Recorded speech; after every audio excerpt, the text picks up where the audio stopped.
We're starting to figure out why children's brains are by far the most fantastic, powerful computer we know of in the entire universe in a way that's also uniquely human. I'm Alison Gopnik. I'm a professor of psychology at the University of California at Berkeley.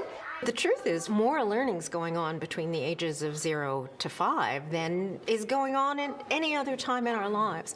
What we're starting to realize is every single thing they do, every single minute of the day, is focused on learning about what's going on around them. Now, I think that the way they're doing that is by taking probabilistic statistics and inferring abstract graphical causal structure to do that. I obviously can't ask them whether that's what they're doing.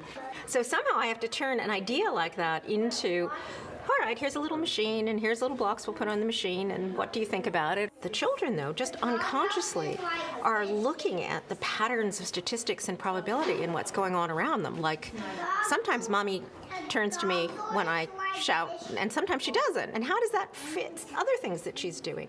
Most of the child's world is actually probabilistic, even things like whether or not the tower block stays up. It's also important to connect that to how could we actually use this science to make the world different, and how could we use it to make the world different for children throughout the state and throughout the country and throughout the world. And there isn't any difference between the way that babies and young children learn and the way that babies and young children are cared for. It's increasingly become clear that by supporting that early learning, that has consequences that cascade on all the way through life. So giving children a good start, giving children that kind of support and background has effects on what their health is like when they're in their 20s or 30s, whether they go to prison or whether they go to graduate school. Those kinds of differences are rooted in the things that happen very early on.